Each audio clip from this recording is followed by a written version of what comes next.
Ignition running. Liftoff. We have a liftoff. I'm back. Welcome. It's Eric Erickson here. News 95.5 AM 750 WSB in Atlanta's Evening News. The phone number here, 404-872-0750, 1-800-WSB-TALK.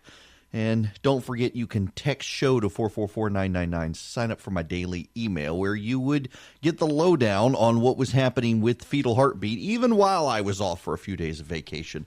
The fetal heartbeat legislation has passed. Brian Kemp is going to sign it. Hollywood is outraged. Outraged, I tell you. Except they're not really. There are a few actors. Okay, can we even call Alyssa Milano an actress when I don't think she's acted since Charmed? Has she? I don't know that she has. You got a lot of people on this list of Hollywood actors and actresses, and I hadn't heard of more than half of them. Also, a number of men on there, of course. Of course, you've got liberal men who think they can become women and have babies. But nonetheless, the outrage continues. Here's a dirty little secret about the fetal heartbeat legislation and the coverage both locally and nationally.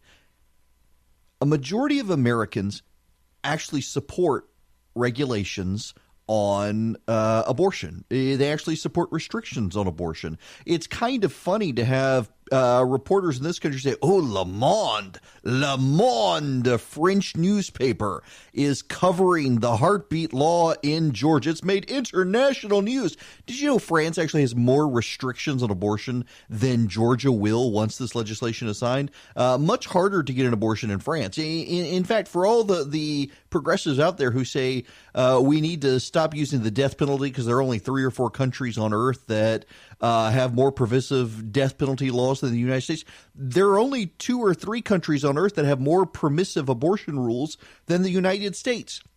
Western European countries like Germany, France, Spain, the Netherlands, the Netherlands, one of the most permissive countries on earth, from assisted suicide to prostitution, you name it. They have far more restrictions on abortion than what we'll have in Georgia. But this is the important part of it. By and large, the media in this country is out of step with the American public. The American media is far more likely to support progressive abortion rights than the American public as a whole. In fact, there's been just shock and awe in the media over the last 72 hours as polling came out in New York that turned out that only 27% of New Yorkers supported New York's new abortion on demand law. Now, you've got a number of people around here who are pushing out all sorts of claims about, well, this is going to be unpopular in the suburbs, this is going to be unpopular, and this, that, and the other. But that's not actually true. By and large, Georgians favor some level of restrictions on abortion, and that's what this legislation captures, that when there is a heartbeat of the child, abortion restrictions begin to kick in, and further, as the pregnancy develops, more restrictions kick in, and parents are allowed to take the tax benefit of having a child, and mothers are allowed to get deadbeat dads to help them cover the costs of pregnancy. It's much more expansive. What it does not do, though, is it does not criminalize miscarriages. This is one of the things that the Democrats are trying to scare people about.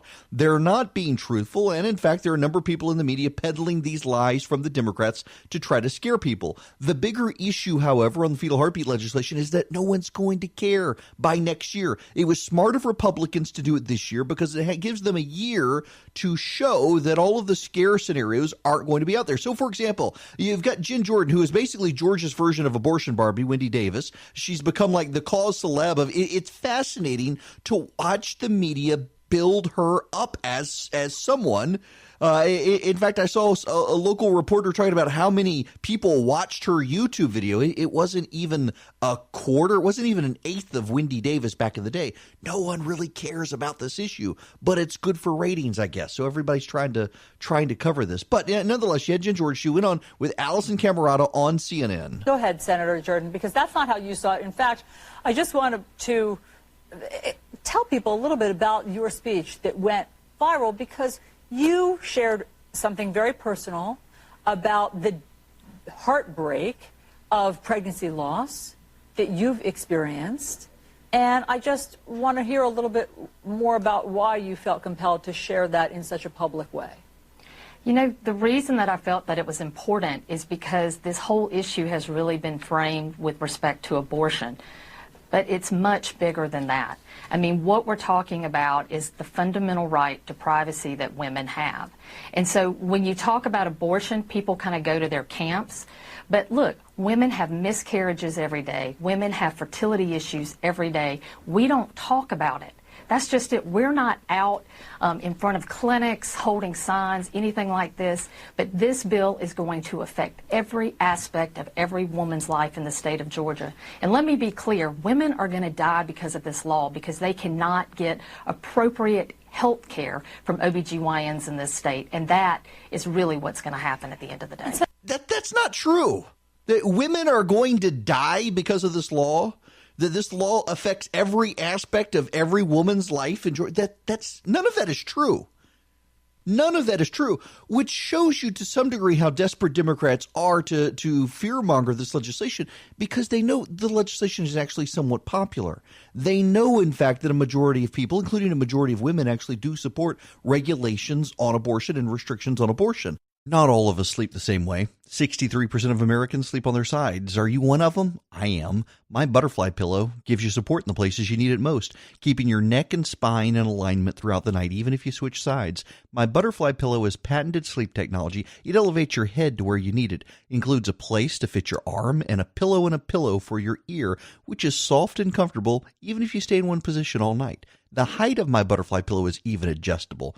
Do you fall asleep to white noise or meditative sounds? Well, my butterfly pillow has a Bluetooth-adapted night owl speakers, so you can listen to music sounds or even a smart TV while you're laying down.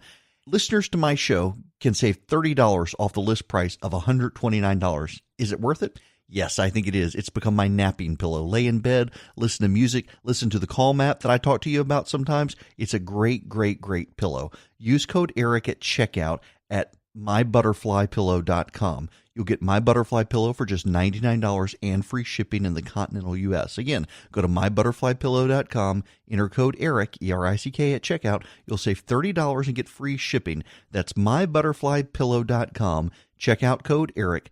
Sleep, relax, lay down, enjoy some music in your ear, and have a comfortable pillow.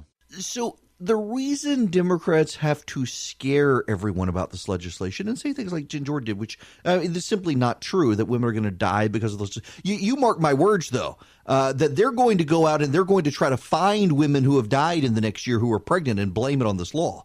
You're going to see a coordinated media effort. You're going to have reporters helping the Democrats do this in the next year. They are obligated to amp it up as much as possible and scare people as much as possible regarding the legislation.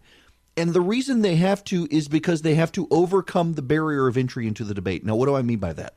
Well, poll after poll after poll has shown people support restrictions on abortion in this country, including women.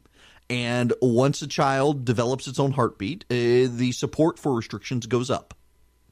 The longer into pregnancy it goes, the more people support restrictions on abortion, including women here. So in order to get around that, they have to amp up the fear of this legislation and distort what it means. They can't be honest about the legislation. How many of these Democrats have even mentioned that a pregnant mother will be able to get a deadbeat father to help cover the cost of pregnancy? How many of them? None is the answer. How many of them have mentioned that this legislation will allow parents to take the taxable benefit of having children while they have a child in utero? None. None of the Democrats have mentioned that. They haven't mentioned these things because these things are very, very popular. So they've got to distract. And unfortunately for Republicans, they do have something to overcome, and that is most members of the media are decidedly pro-abortion. Most members of the media believe that abortion is akin to a civil right. And so most members of the media are deeply sympathetic to Democratic arguments on abortion and so are willing to amplify Democratic critiques of legislation like this and leave those unchallenged by Republicans. They accept as facts claims like what Jen Jordan made to Allison Camerado on CNN, that women are absolutely going to die from this, that this legislation affects every aspect of a woman's life, things that simply are not true. The media allows the Democrats to pursue that. The media allows the Democrats to advance that argument. By the way, I've got to give some credit here to Renee Unterman. For those of you who have long listened to this program, I'm not a huge fan of Renee Unterman.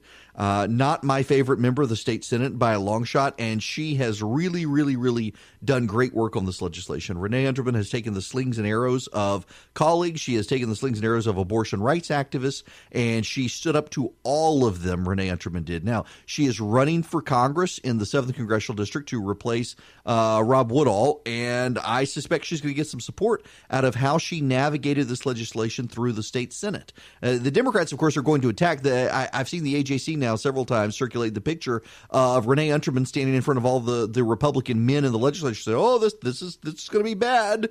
I don't know that it is, and I don't know that a lot of conservatives will rally to Renee Unterman, but considering how critical I have been of her at times on this program, I think it is worth me spending a few minutes here to tell you that she fought the good fight on this.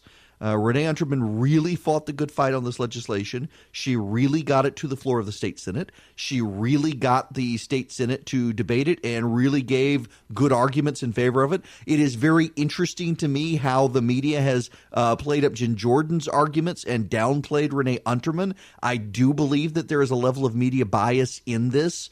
The way the media has played up Democratic arguments and downplayed Republican arguments, the way the media has played up Democratic women and downplayed Republican women. They have really made this within the local media here in Atlanta, shamefully, I think, a men versus women issue that all these men Republicans, it's the easy argument for them to make and they bought it. It's the dumb argument, but it's the easy argument. It is much more concerned about optics than arguments. The local media has advanced Democratic arguments on this and ignored Republican arguments. They have not been willing to fact check with honesty Democratic arguments on this. And it's really a shame to see. Thankfully, I got a microphone here, and I'm not afraid to use it when it comes to pushing back on some of this stuff. Again, though, Brian Kemp is going to sign this legislation. It is not going to hurt the Republicans next year. Now, you can be assured that if the Democrats somehow are able to take back the state legislature next year, the Democrats are going to claim fetal heartbeat is what did it. No one's going to remember or care about the fetal heartbeat legislation November of 2020, more than a year and a half, or almost 2 years from now. They're not going to care about it. But remember, Democrats want to define the election, and you've got a media complacent and complicit in helping the Democrats do so on their terms. Just as, for example, in 2018, the Democrats repeatedly said that they were taking back Congress because of health care. They were taking back Congress because the nation's more liberal than it used to be. They were taking back Congress because Americans rejected the tax reform legislation. It all actually came down to a referendum on Donald Trump, and yet the media was willing to allow the Democrats to define those terms. I want to spend some time tonight on media bias. At some point tonight, we'll get there. When we come back, though, a lot of people in Hollywood, they may be lashing out about the abortion law, but they're not afraid to talk smack about Jussie Smollett, and there's another David Ralston scandal we need to delve into. Admit it, you think cybercrime is something that happens to other people. You may think that no one wants your data or that hackers can't grab your passwords or credit card details, but you'd be wrong. Stealing data from unsuspecting people on public Wi-Fi is one of the simplest and cheapest ways for hackers to make money. When you leave your internet connection unencrypted, you might as well be writing your passwords and credit card numbers on a huge billboard for the rest of the world to see. That's why you need ExpressVPN. It secures and makes anonymous your internet browsing by encrypting your data and hiding your public IP address. It has easy-to-use apps that run seamlessly in the background of your computer, your phone, or your tablet. And turning on ExpressVPN protection only takes one click. You can safely surf on public Wi-Fi without being snooped on or having your personal data stolen. For less than $7 a month, you can get the same ExpressVPN protection that so many people have come to rely on. It's the rated #1 VPN service by TechRadar. It comes with a 30-day money-back guarantee. Protect yourself online today and find out how to get 3 months free at expressvpn.com/Eric. That's expressvpn.com/ERICK for 3 months free with a 1-year package. Visit expressvpn.com/Eric to learn more.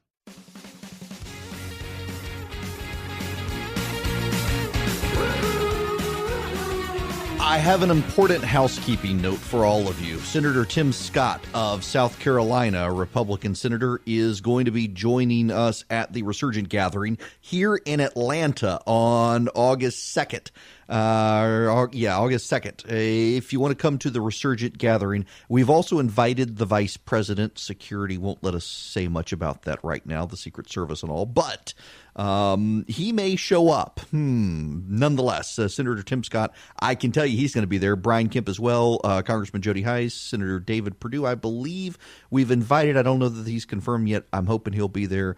But you can text Atlanta to 345-345.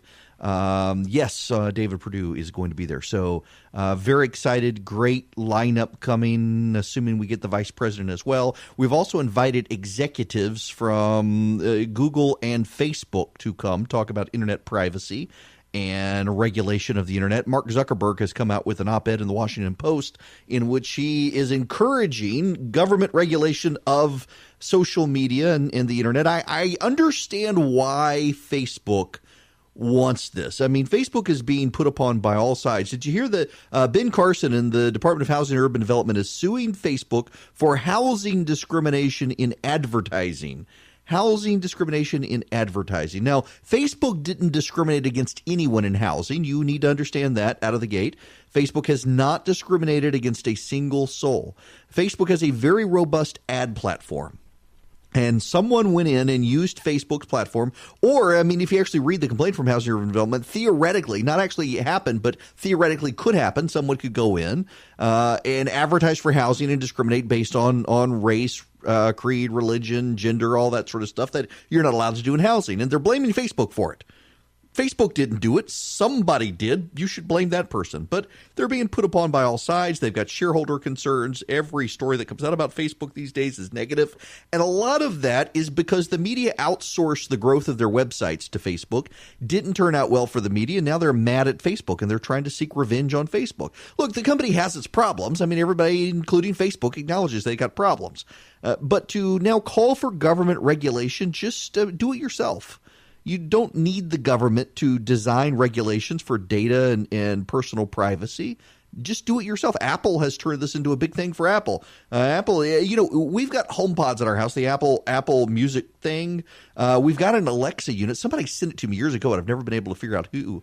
But the Alexa and the Google Homes, they listen to you all the time, and the Apple ones don't. And I don't want to be eavesdropped on in my house by electronics that want to sell me ads. But nonetheless, I think Facebook should go in that direction. I totally get why they want to, though. When we come back, David Ralston, more on the David Ralston scandal. New story in the AJC. It's a doozy. I'll tell you about it when we come back.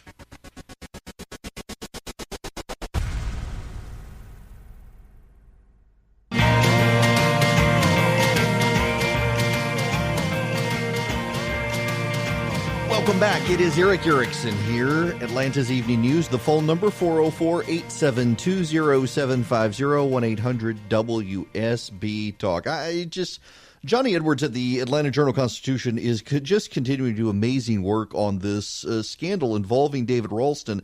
New story came out over the weekend involving a man named Robert Kennedy. Let me just read you part of this. Robert Kennedy was on the ground bleeding. The man standing over him showed no mercy. He raised the hammer and struck Kennedy over and over again with the claw end, landing blows on his skull and his legs, Kennedy told the AJC in an account that parallels a North Carolina police report. When the beating ended, the man hog-tied his arms to his ankles with duct tape and zip ties, then dragged him to a ditch. Kennedy said he didn't expect to come out of the woods alive. It was a near-death experience, the 22-year-old said. 22 years old. Attacked by a man named Brock Harper, 45, who faces charges in the attack of assault with a deadly weapon, inflicting serious injury, and second-degree kidnapping. But Georgia court records indicate Harper might have been in jail that day had he stood trial on earlier aggravated assault charges.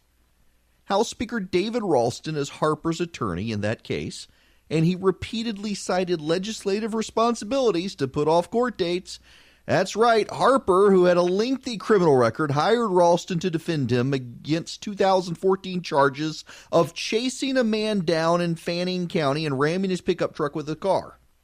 After posting bond, Harper was caught stealing lawn equipment from a Union County soccer league. He didn't hire Ralston as a main attorney for that case, and Harper soon went to court, pleaded guilty, went to prison, and got paroled, all with the Fannin County assault case still pending. But Ralston delayed the Fannin case 7 times, including 5 delays after Harper got out of prison.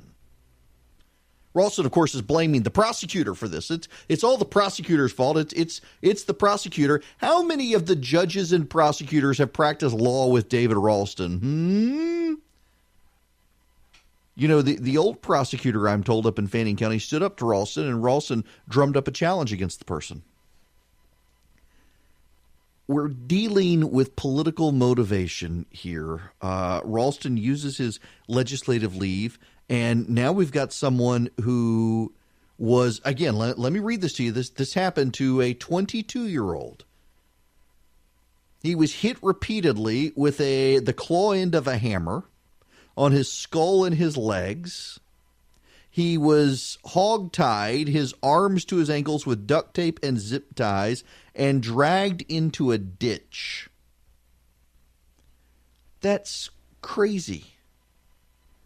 That's crazy. Harper asked Kennedy to take a ride. They wound up in a wooded area near Lake Chautauqua where the attack happened, according to Clay County, North Carolina police. Harper accused the young man of sleeping with his girlfriend. According to the records, Harper drove Kennedy back to the house where they lived with Harper's girlfriend, his hands duct taped together. Harper and his girlfriend argued. Harper allegedly kicked in a front door before leaving. He's also charged with felony breaking and entering and criminal domestic trespass. He's now back in jail in Union County on a probation violation for the hammer attack. Had the 2014 case, this is the AJC, had the 2014 case been resolved, Harper might not have been free to attack her son, Mason, Rose Mason being quoted here. The young man still has headaches, blurred vision, and ringing in his ears from the beating. The police report noted that Robert Kennedy had red marks around his neck as if he had been choked, as well as several lacerations and marks on his head and body, some in the shape of a hammer. This is David Ralston, folks. David Ralston, he didn't do the attack. David Ralston's allowed the attacker to never go to trial, to be held accountable for anything.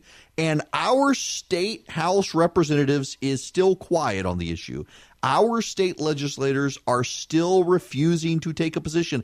Behind the scenes, many of them seething over Ralston, but they're too scared to speak up. They see what's happened to David Clark and others who've had their legislation killed this year. You're at the end of the legislative session. Your legislation has passed. Are you still too scared to stand up to the speaker? It is amazing to me that these Republicans could get weak-kneed and flee the legislature so they didn't have to vote on this pro-life fetal heartbeat legislation, and they're so weak-kneed they can't even stand up to the speaker. Story after story. What do they think is going to hurt them more in the swing districts, the fetal heartbeat legislation or standing behind the speaker, refusing to do anything? Do they really think the Democrats that are throwing everything they can at them over fetal heartbeat aren't going to use the speaker as a liability in 2020? Are they really naive enough to think that's not going to happen? That's insane. And I really am amazed at the Republicans in the state legislature refusing to speak up on this issue. There have been some brave ones who are willing to speak up, but a lot of them behind the scenes, they talk privately and they're outraged about it, but they're scared of the speaker. I'm fixated on these Republicans who believe the fetal heartbeat legislation is going to hurt them in swing districts in 2020. And they don't look at the Speaker Ralston stories and think this is going to hurt them. What do you think is going to hurt them more? Poll after poll after poll shows that voters in swing districts are pro-life. Women are pro-life. Women favor restrictions on abortion. They don't favor bans on abortion. They favor restrictions on abortion. But poll after poll after poll, I don't need a poll to tell me. There hasn't been one conducted, and I can tell you, though, the Democrats are going to turn this into an attack campaign. If they're going after Republicans on the fetal heartbeat legislation. They're saying Republicans are going to hurt women. What about the women who were attacked and their attackers, alleged attackers, I guess we should say, are still out? What's going to hurt these Republicans more? That they were covering for, standing up for a Speaker of the House who let this happen, or that they voted for life? What's going to hurt them more? I would submit to you, they're not going to get beat up for the fetal heartbeat legislation. No one's going to care by 2020. All of the scare scenarios from Jim Jordan and the rest of them, they're not going to pan out. But we'll still have people who haven't gone to trial because of David Ralston, who's hiding behind a committee he's appointed to give him cover to keep this going.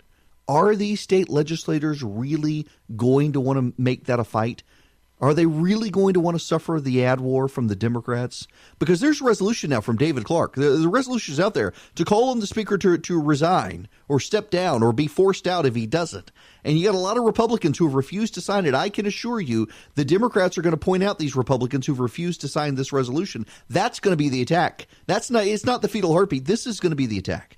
So if you want to save the Republican majority in the House, you probably need to stand up and knock some sense into them. Pun here. I'm not intended after that story. Nonetheless, text Speaker to 345-345. Text Speaker to 345-345. Call your State House member. Ask them if they really think that the Democrats are going to come after them with fetal heartbeat, or are they going to come after him with all of these stories about the Speaker in 2020? What do they think is going to do more damage to him with women in the suburbs? I assure you, women in the suburbs, majority of them are pro-life, but they're not fans of the Speaker.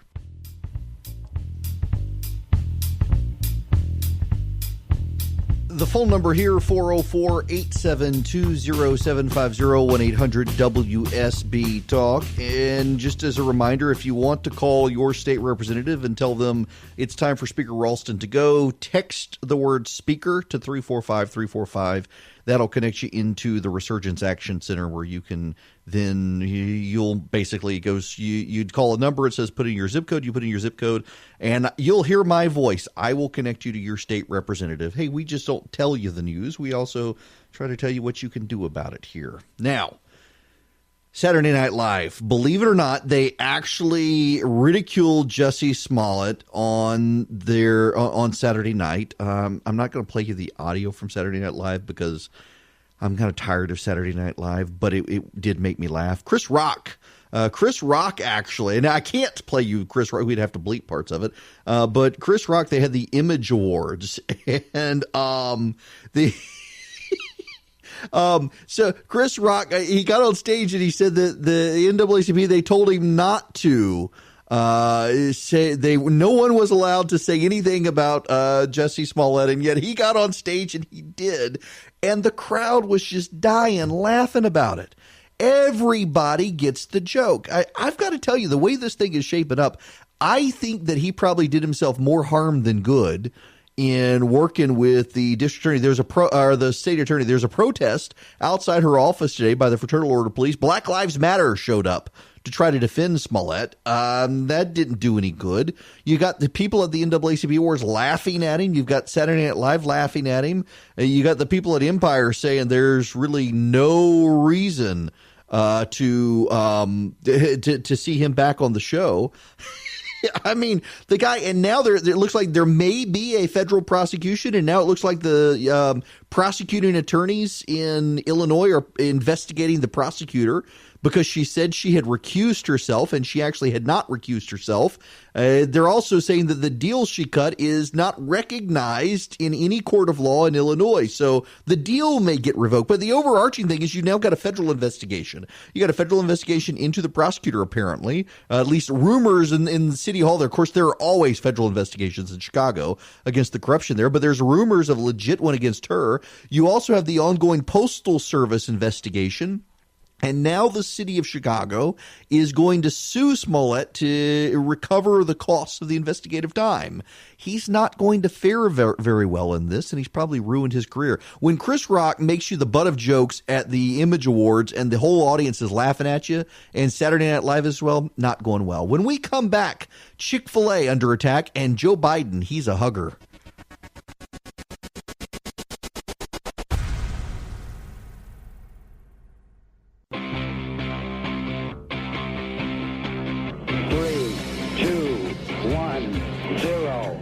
engine running. Liftoff. We have a liftoff.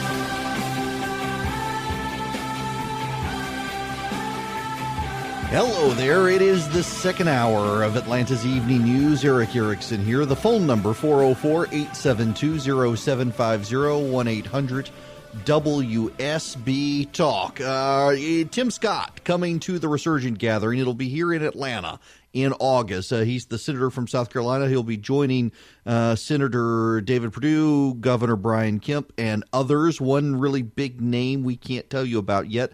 I can assure you right now the registration is $99 for the event over the period. We're going to be jacking up the price before we announce the big speaker. So if you want to get in now, text the word Atlanta to 345-345. We need to talk about Joe Biden. I heard Hannity before we came on talking about the Biden situation. I've got to tell you, and I don't want to make any of you, I triggered someone earlier by saying this. It very much the same way when Joe Biden said that Mike Pence was actually a good guy, even if they disagreed on politics, and the left went after him. There were people who came after me earlier when I pointed out that Joe Biden and his wife, behind the scenes privately, doing things you've never seen or heard, are actually very kind people. It is possible still in this country to vehemently disagree with someone on politics and recognize that they are outside of politics, outside of the political arena, outside of the lying, dirty business of politics, that they actually can be a decent human being in their life devoid of politics. Jill Biden, you never heard about her when she was the second lady of the United States. She spent all of her time at Walter Reed working with disabled and wounded soldiers, rehabilitating them. She never did it. She never did it when the cameras were around. She never wanted the credit for it. She just wanted to do it. It was something she believed in.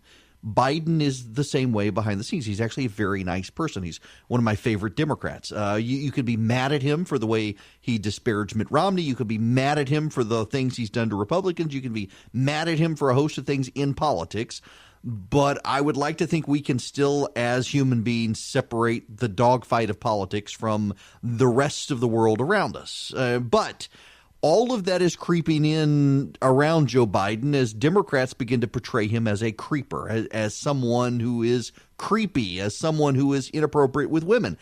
I have to tell you, this isn't a new story.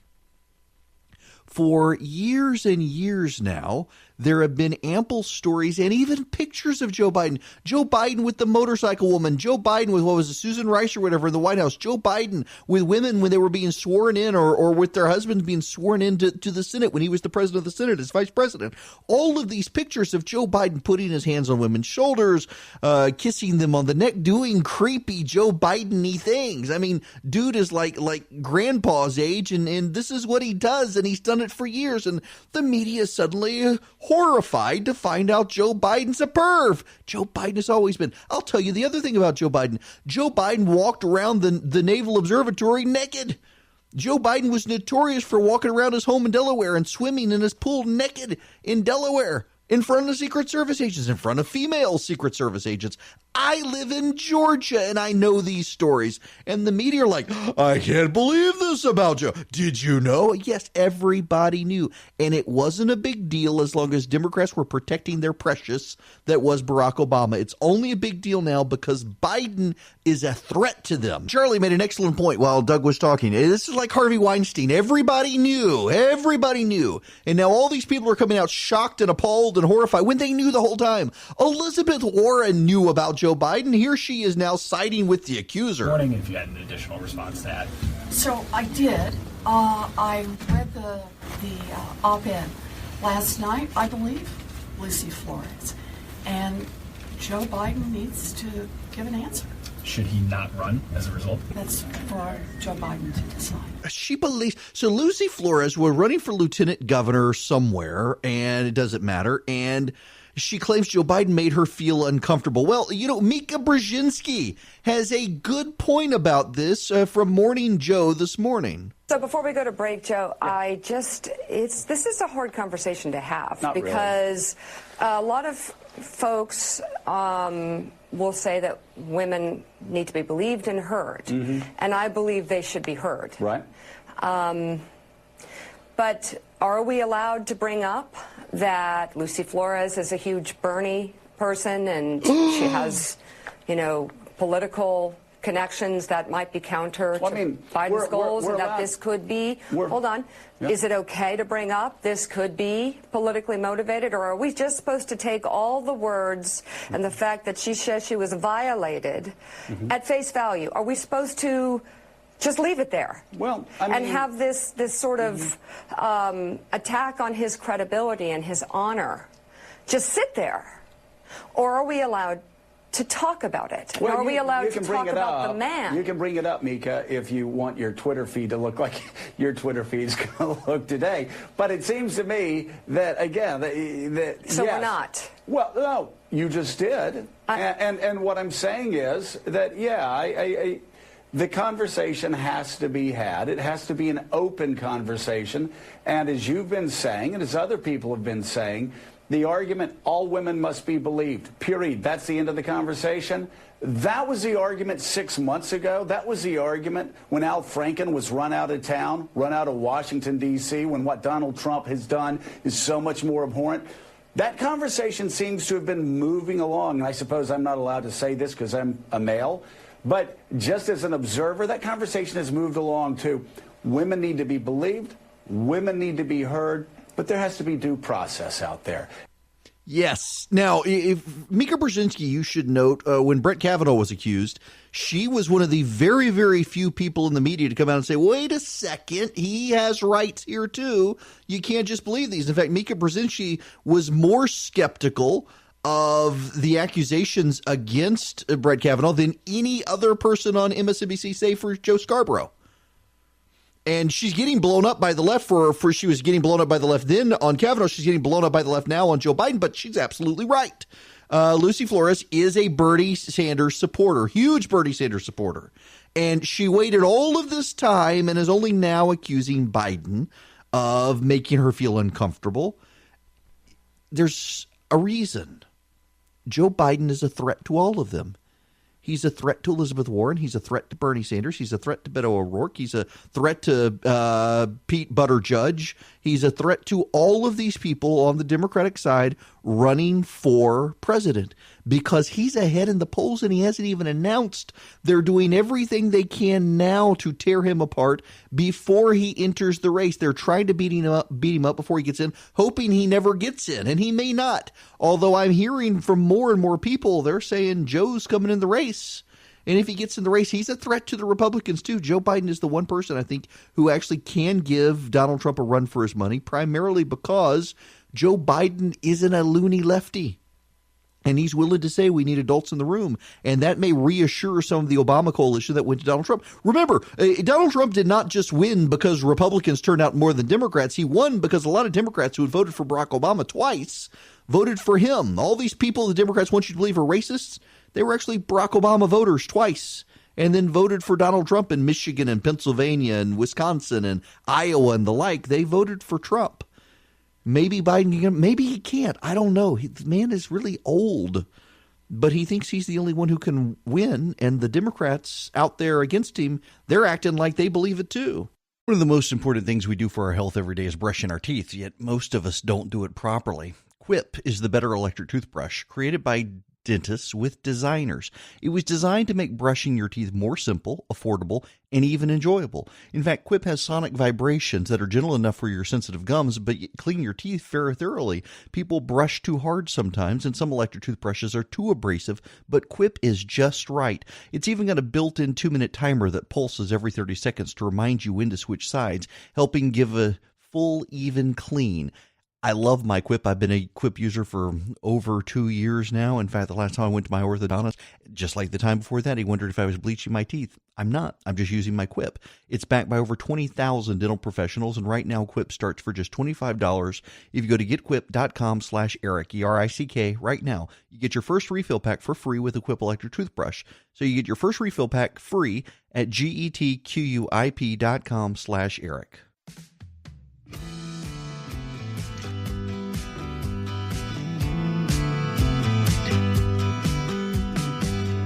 You guys, I have to tell you, I worked on a recipe this weekend. I know, don't shoot me for talking about recipes on the air, but I have been wanting to play around with this Cooks Illustrated roast chicken recipe in a lemon sauce because I needed to modify it, and I did, and it was delicious, and that's going to be my recipe this week. If you subscribe to my recipe list on Wednesday, it is a skillet roasted chicken breast in lemon sauce. It is delicious.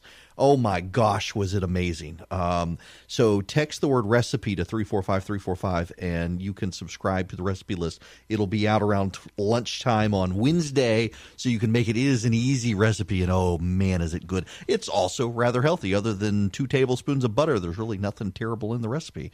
And the butter, let's be honest, butter is delicious. Okay, now we need to move on to other things. I'm here until 8 tonight, by the way. Have you heard about Chick-fil-A being discriminated against? That's right. Local governments in San Antonio, Texas, and now Buffalo, New York, are prohibiting Chick-fil-A from opening restaurants in their city airports. And they're going about it in such a way that if Chick-fil-A wanted to sue, they could do so to get into the airports. The reason being is because local governments are bound by the First Amendment. You can't discriminate on the basis of religion of an individual or the corporate owners of a corporation. And the city elders, the city elected officials, the city councils in Buffalo and San Antonio have gone on record saying the reason they're blocking Chick-fil-A from coming into these airports is because of the faith of the owners and the fact that the Cathy family tends to support Christian causes. Oh, of course, as these city councils say, bigoted causes because they support traditional marriage. How dare they support Orthodox Christianity? The whole thing is ridiculous. Christians not welcome, basically.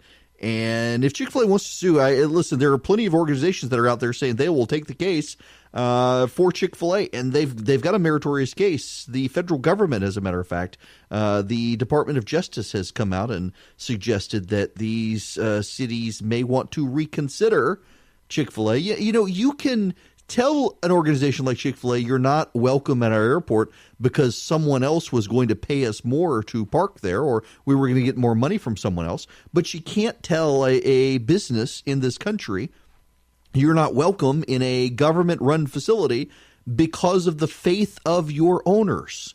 It really is amazing that in the 21st century, companies and individuals are being discriminated against because of their faith.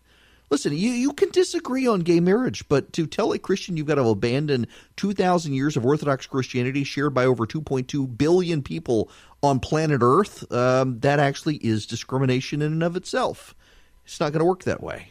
That's just amazing we're here in this country at this point.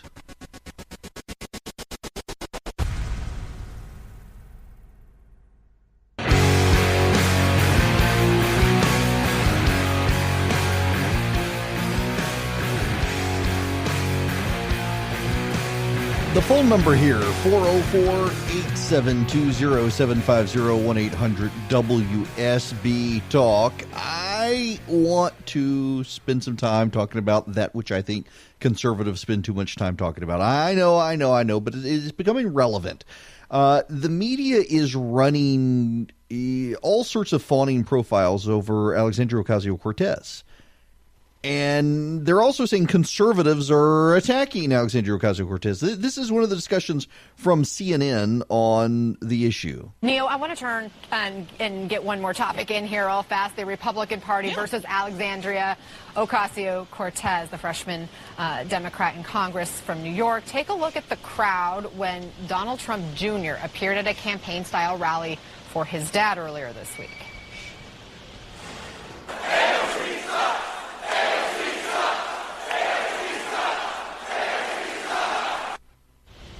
They are chanting her initials. You heard the word that followed. And today, Ocasio-Cortez responded by saying this is a pattern among those on the right, including the president. And she added that the president doesn't have another woman, Hillary Clinton or whoever else, to vilify anymore. Nia Malika, why is she such a magnet for conservatives? Well, she's incredibly charismatic. She is in some ways a symbol of where the country is going in terms of demographics. Here she is, a young Latina woman who upset a Democrat in New York, and she's incredibly eloquent in terms of talking about Democratic Party values. And I think she's probably right. This idea that she's the new boogie woman, the old boogie woman, obviously was Hillary Rodham Clinton. We remember those chants of lock her up, lock her up. They've moved on from that and found a new boogie woman in AOC. But listen, I mean, she's somebody who's got a real following on the left and probably has a real future in the party, even as there are people in the Democratic Party who are a little nervous about the kind of platform she has. But I expect you'll probably hear more of that at those Trump rallies. You know, the way the media covers these things, it's just not smart, actually. Vox, the supposedly objective site filled with a bunch of liberal hacks, has a story out today about how conservative media is driving down Alexandria Ocasio-Cortez's popularity. They actually have that story on the website, an explainer on how conservatives are driving down her popularity. If it's good for the goose, it's good for the gander. I guess this is an admission that the media really is driving down President Trump's unpopularity. They're driving down his popularity. They're driving up his unpopularity. I mean, that's the argument the left is making about Alexandria Ocasio-Cortez, that the reason she's so unpopular, President Trump polls better in New York than Alexandria Ocasio-Cortez does. President Trump actually polls better in New York City than she does. And the argument from the left is that, well, it's because Republicans are bad-mouthing her. That's why she's so unpopular. If that's true, then it's true for Donald Trump as well. Or it could be that she has rushed out there in New York City, for example, scuttling the Amazon deal that was deeply popular with the working class. And she goes on TV and social media and says insane things. Today, she's actually out saying that she's shocked that a croissant at LaGuardia Airport is $7 per croissant. Surely they could afford to pay people $15 an hour if the croissant is expensive. Do you know why the croissant is expensive at the airport? It's because they're paying people $13.50 an hour to work there, and they have a monopoly service contract. So they can do that. This is basic economics. She has an economics degree, and everything she says flies in the face of economics. She's an idiot. And yet she wants to be the voice of the people. She wants to be the voice of reason. She wants to be the voice of economics on the left. And it just isn't working out well. And now, Deep Thoughts by Alexandria Ocasio-Cortez. I mean, it's true. It's like we need to take a look at factory farming, period. It's wild.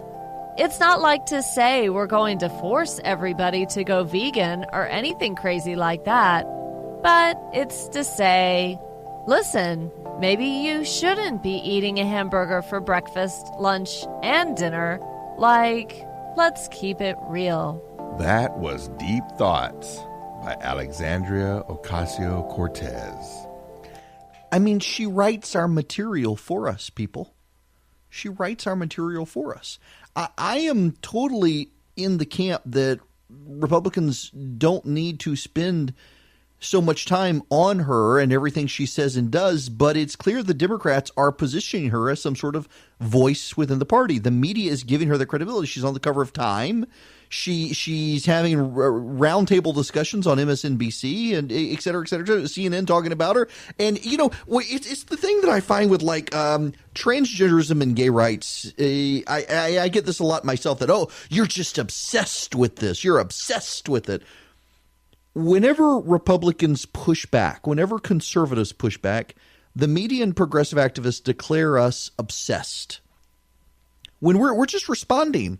What they want is they want her to have a free pass to say her nonsense.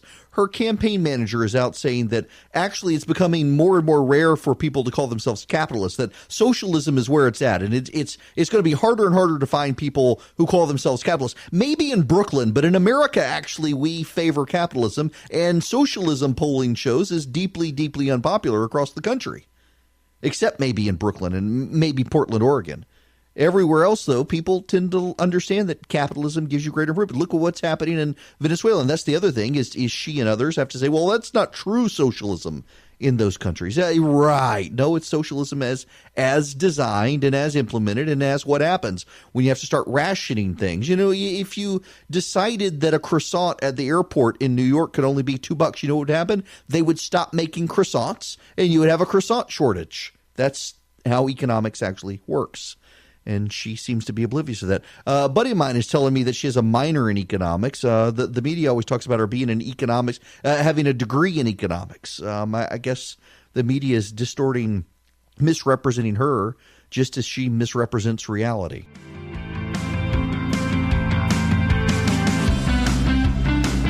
Man, y'all, I got some crazy stalker person on Instagram. It's the one area where I keep everything completely politics free, but somebody, and it appears to be the same person. Every once in a while I would get a text message from someone who appeared to be normal and would reply, and then suddenly start getting these deranged texts from the person about how the government was out to get them. There was some sort of conspiracy to come after them, et cetera, et cetera, et cetera. And I wind up blocking the person. This happened 3 or 4 times, and now they're randomly putting comments on one of them was the chicken recipe. I put up a picture of the chicken and commented that I was participating in the conspiracy to try to kill kids in daycare and him, and they just keep coming. He keeps creating accounts to do this, and apparently I'm not the only one. Just crazy, crazy people on the internet. I try to be nice to people, but man, the crazy. Instagram is kind of my safe place, so I resent that I got stalker problem with some crazy person on Instagram. Nonetheless, I will endeavor to move on. I'm actually sticking around. Mark Arum is not here tonight, so you're going to have to hear me. And when we come back, all the other stuff I hadn't had a chance to get to, with the media bias out there, CBS News actually running a fawning portrayal of human traffickers, making them the heroes in the story about smuggling people into the United States. It is insane, and more on the media reaction to Joe Biden as well.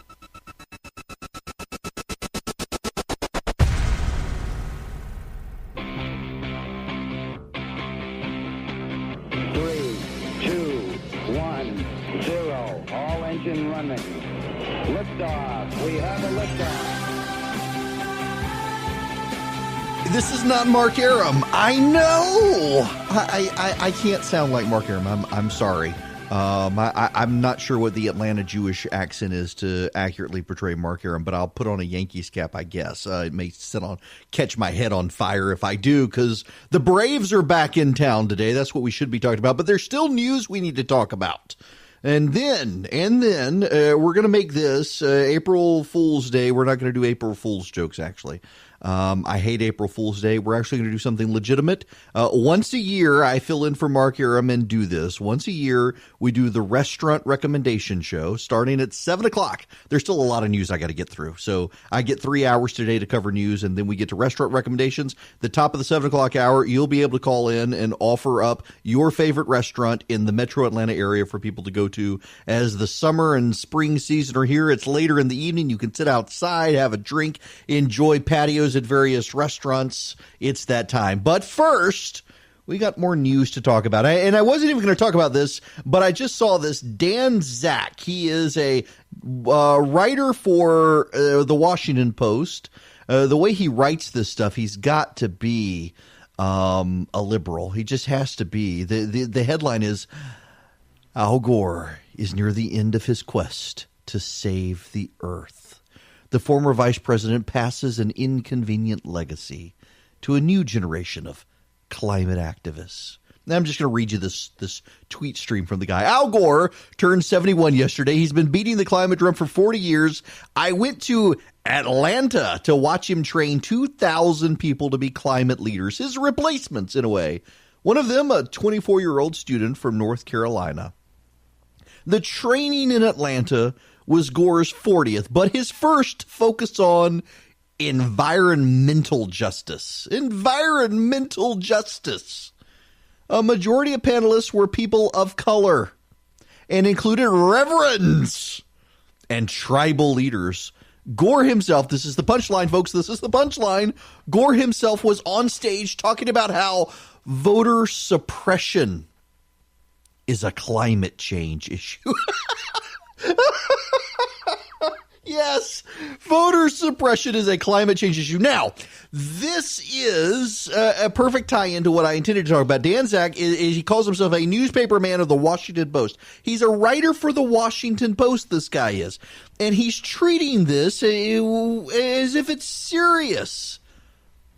He's treating this as if climate change and voter suppression go hand in hand. The whole thing is insane. And yet he's a reporter for the Washington Post. He sounds pretty liberal, if you ask me, not an objective reporter. And that's the perfect tie-in to all these things. I don't know if you heard last week. So Yasser Ali is a freelance, highly respected, I should note, freelance writer for the Huffington Post, the New Yorker, New York Magazine, and others. His stuff is everywhere. I definitely think he leans to the left socially, but he tries to be very, very straight. He is, in particular, heavily into the entertainment beat. He has covered the Weinstein matter and other things, and he did a story, a very innocuous story, on when the Democrats were going to have their first debate. And what happened next is actually not all that surprising, but it really should be, and it would be if we weren't so used to the media being. So Yasser Ali, he writes this story, and all it is a scoop on when the Democrats are going to hold their first primary debate. He gets it before the campaigns. He's reached out to some of the campaigns. The campaigns knew the story was coming. They didn't know when the story was coming, and they ran with it. And of all things, a reporter reached out to Yasser Ali, and not just any reporter. The reporter who reached out was Daphne Linzer, who is the managing editor of politics for NBC and MSNBC. And according to Yasser Ali, she, this is a direct quote, called to bully me on behalf of the Democratic National Committee. He says her conduct during the call was highly inappropriate and unethical. She wasn't calling to try to get the scoop for NBC. She wasn't trying to get the scoop for MSNBC. She was trying to keep him from running the story on behalf of the Democratic National Committee. Now, can you imagine the media reaction if someone from Fox News called him to bully him on behalf of the Republican National Committee? Brian Sessler at CNN would have to change his underwear. I mean, the amount of time Brian, and look, I like Brian, but Brian is obsessed with Fox News. He has become the CNN mouthpiece. He's like Baghdad Bob for CNN. Don't worry about the ratings. Fox News is bad. Fox News is going to collapse. They're imminent. They're state-run propaganda. it's embarrassing to watch reliable sources be as unreliable as it has been. Fox is living rent-free in the guy's head. He's living rent-free. Fox is living rent-free in CNN's head. Can you imagine the reaction if someone from Fox News, if the political editor of Fox News had reached out to this reporter or anyone else and tried to run interference for the RNC? The outrage from the press would be insane, and yet they are amazingly silent. Or look at the Joe Biden story. You've got all of these young reporters out there running around outraged about Joe Biden manhandling women as if he wasn't doing it when he was vice president of the United States. There are pictures all over the place. It's one of the endearing things about Joe Biden, actually, is all these pictures of him massaging women. I mean, he doesn't care. Joe Biden, he's almost 80 years old, and he doesn't care. He's got old man smell, and he's massaging young women's shoulders in pictures. He doesn't care. He's Joe Biden. And all these reporters who have been watching him do this for decades are now like, oh my gosh, Joe Biden did what? They were in the room when he did it. And they didn't care because they were protecting their precious Barack Obama. And Joe Biden was the vice president. You couldn't say anything about Joe. And now they're shocked that there was gambling going on in this place. And then there's CBS News. Let me read you the tweet. Let me read you the tweet from CBS of their big story. This is how they introduced their big story in this tweet. The human coyotes helping migrants survive Central America's grueling Darien Gap jungle.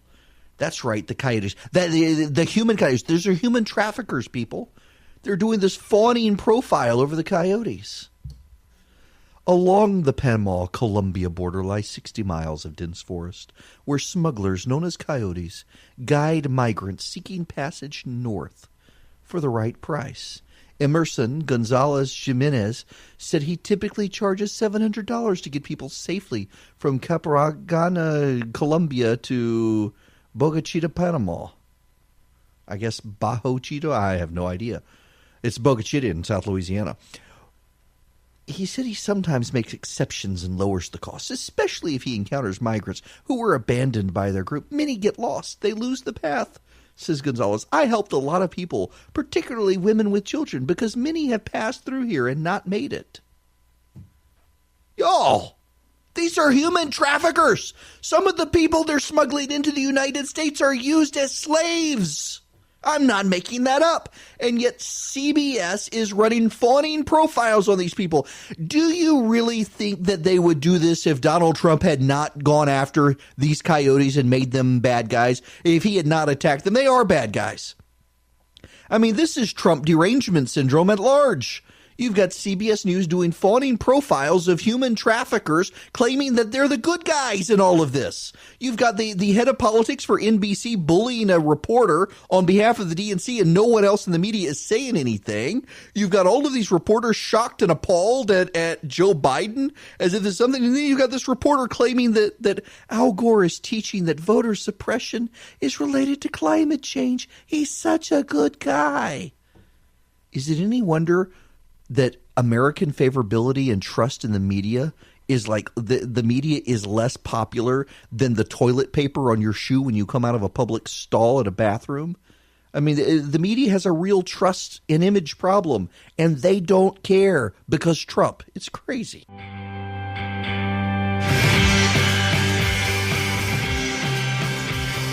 It is Eric Erickson in for Mark Aram. The phone number 404-872-0750, 1-800-WSB-TALK.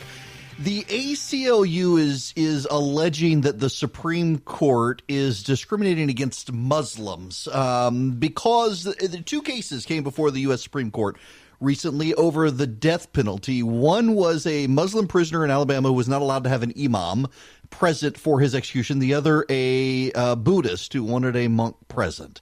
And the Supreme Court did not allow the Muslim imam to be present and did allow the Buddhist. And the ACLU is saying that these issues between Dominique Ray and Patrick Murphy, their requests to have clergy members of their own faith at their execution, so that Ray is a Muslim and Murphy is not. That's the only real difference. So the Beckett Fund, which is one of the great conservative groups out there dedicated to fighting for religious liberty, is taking the ACLU to task. See, the ACLU argued against the advice of other groups. The ACLU argued in the Dominique Ray case that Ray, this is an establishment clause issue, and that essentially the government was establishing that Christianity was the only acceptable religion present in an execution chamber that violated Ray's rights, and that's not it at all. In fact, Ray waited until the last minute to make the case, and there was no one available at the time. And so the state refused to postpone the execution further. Well, the Beckett Fund points out that in the case involving Patrick Murphy, this is a case came out from the Supreme Court in the last week, that Murphy was arguing a free exercise clause, a difference in the First Amendment. And the ACLU has refused to argue these free exercise clauses. And the reason the ACLU has refused to argue free exercise of religion arguments in the Supreme Court is because they don't want it to help Christian bakers who don't want to bake cakes in gay weddings, and they're afraid their arguments would amount to that. And yet those cases are winning in the Supreme Court. So it's not that the Supreme Court hates Muslims, it's that the Supreme Court likes free exercise arguments, and the ACLU refused to make them. Eric Erickson in for Mark Aram. We'll be back.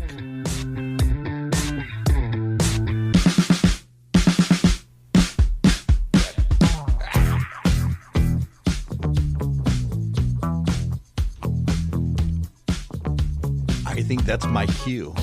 You know, the nice thing about filling in for Mark Aram is that he's got Low T Chuck instead of my producer, Charlie, who's just a jerk. Low T's a little bit of a better human being than Charlie. So, anyway, Charlie's gone home. Y'all, I just want to note, for the record, when the interstate collapsed in Atlanta, it was homeless people burning it down. In Tennessee, it just collapsed like the Tennessee football team. The bridge collapsed. It was the 75 North, I-24 West split. The railing from I-75 fell onto the I-24 ramp, according to the Tennessee Department of Transportation. There were injuries, one person injured, thank God, nobody killed, shutting down these two interstate roads. Y'all know where this is. You head into Chattanooga, and you got that big sharp turn there when you go from 75 to 24 to head up to Nashville. Nashville. Yeah, just my goodness gracious. Oh, this is 24, yes, 24 West, so you're headed towards Nashville. Ah, my goodness gracious. It did not take homeless people to burn this down, though. It just happened naturally in Tennessee. That's all you need to know about Tennessee, I guess. Somebody just texted me, I won't say who because they should have known better, that I'm filling in for Mark Aram. Am I going to talk about Nipsey Hussle? I didn't even know what that was. I had to look it up. It's apparently a person who was shot and killed, apparently a store owner and rapper, owns something called Marathon Clothing in South Los Angeles, and was shot and killed yesterday. I don't know anything about this. I don't know anything about it. I never even knew there was a person named that. So you can consider it talked about now. We need to move on to other things, the Twitter games they play.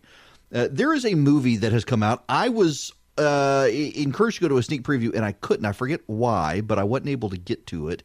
And they were going to send me a secure link to be able to watch it. It never worked out, but it's Unplanned. Unplanned is a movie that has come out. It is a true story about an abortion activist who worked at Planned Parenthood, and after seeing what Planned Parenthood was doing, became pro-life. It is getting really good reviews. It's got an A+ cinema score, which is actually really unusual. And can I just be brutally honest with you? A lot of these Christian movies out there are crap.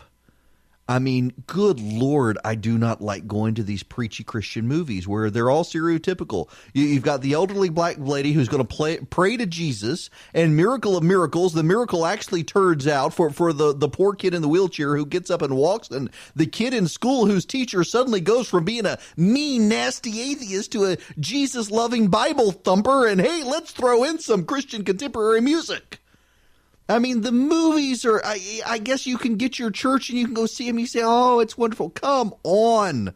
I don't need to see C-list actors who love Jesus playing in movies. I would rather a movie that actually has a good moral concept to it that's not one of these. I mean, there's like Christian contemporary music for the silver screen. A lot of they're just dreadful movies. They're poorly produced. They're poorly acted. And this apparently, Unplanned, is a complete diversion from that. Apparently, it's not one of those, oh, we know someone's going to pray to Jesus and it's all going to work out. It's actually a true story. It's got credible actors, credible production, highly, highly rated. It's got an A+ cinema score. Christian movies never get an A+ cinema score, which means it's got to be a good movie. And it turns out that Twitter banned the account for the movie.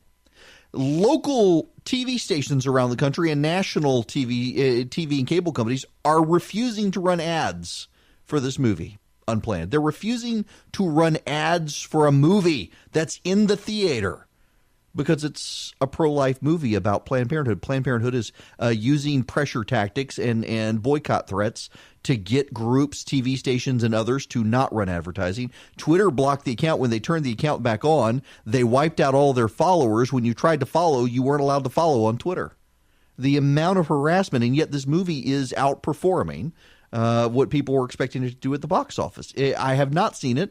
A bunch of my friends who share my criticisms of your typical Christian dreck at the theater actually say this is really, really a good movie worth going to see. And it is amazing the amount of harassment directed towards the people who put this movie on, undoubtedly from Planned Parenthood, NARAL, and others, kind of like they're harassing people in Georgia. So all this is to say, I do intend to go see Unplanned. I also intend to see Shazam this week, which is, believe it or not, I was expecting. The previews made it look so hokey, silly that I wasn't going to go see, because it's DC, and DC makes terrible superhero movies.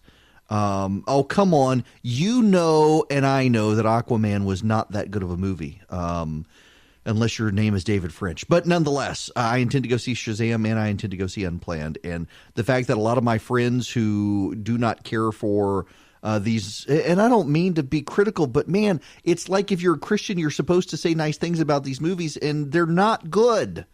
What was the last good one I saw? Oh, there actually was a recent one about Mercy Me, the Christian band. Was it I Can Only Imagine? Was that the one? Yes, I think that was it. Yeah. My father-in-law wanted to see it. I Can Only Imagine. That was actually good. But yeah, most of them, they're not. And so I Can Only Imagine was actually really good.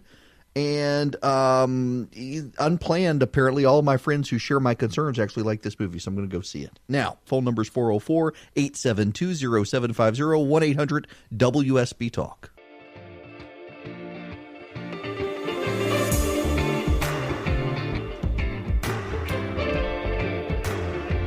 It is Eric Erickson in for Mark Aram. Before we get into restaurant recommendations in the next hour, there have been a number of stories that have come out in major media outlets about an increase in hate crimes around the country, particularly targeting young gay men and lesbians around the country. And it's all been blamed on the increase in the Trump phenomenon, the increase in white supremacy. Noah Rothman at Commentary Magazine, he's on Morning Joe regularly, actually got in trouble, made someone angry on Morning Joe by pointing out that actually the number of hate crimes in this country has not gone up.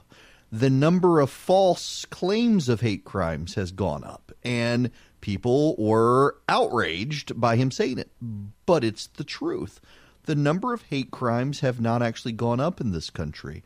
What has gone up is people claiming they're victims of hate crimes, and overwhelmingly, it turns out they have made these claims up. And now there's more out of it from Portland, Oregon, which appears to be one of the hotbeds of this, of people claiming that they're the victims of hate crimes, usually homophobic attacks. Andy, I don't know how to pronounce his last name, NGO. Andy, I don't know how to pronounce his last name. I'm sorry. But he's a journalist out in Portland. He's the editor of Quillette, a great online publication. And he's been covering this. And so he has this Twitter thread. Are LGBT people being beaten nearly to death and even killed on the streets of Portland in unprovoked attacks? Or are we actually being hoaxed? I dig into the story. And he writes about it at the New York Post. He points out that a GoFundMe for activist Sophia Gabriella Stanford went viral after it was alleged she was violently attacked from behind with a baseball bat by transphobes. But that's not what the police reports say. Some self-described quote-unquote fat queer activist, Ginny Brusso, claimed in a viral Facebook and Twitter post that her partner, Bree Jones, was attacked by homophobes. She says, yes, it's been reported, but police have no records or even a report or even a phone call. In fact, police say that the whole thing, well, they were ignored. Activists started sharing attack alerts and disturbing flyers around Portland with photos and names of people they blamed. Number of alleged hate attacks grew from 2 to 15. Portland was now in a moral panic about marauding right-wing gangs hunting the LGBT community. And who contributed to the panic? The mayor and a bunch of gay rights outlets in Portland. And yet these aren't actually happening. Ginny Brusso deleted her Facebook post detailing the alleged hate attack after people started raising questions, claiming that we owe you nothing, and people were getting triggered. On Twitter, she mocked someone who raised valid points about her story not adding up. Now, it goes on and on and on, folks. All of these stories, and look at Jussie Smollett in Chicago. Look at that one. Unbelievably discrediting real hate crimes, undermining real hate crimes. 404-872-0750, 1-800-WSB-TALK.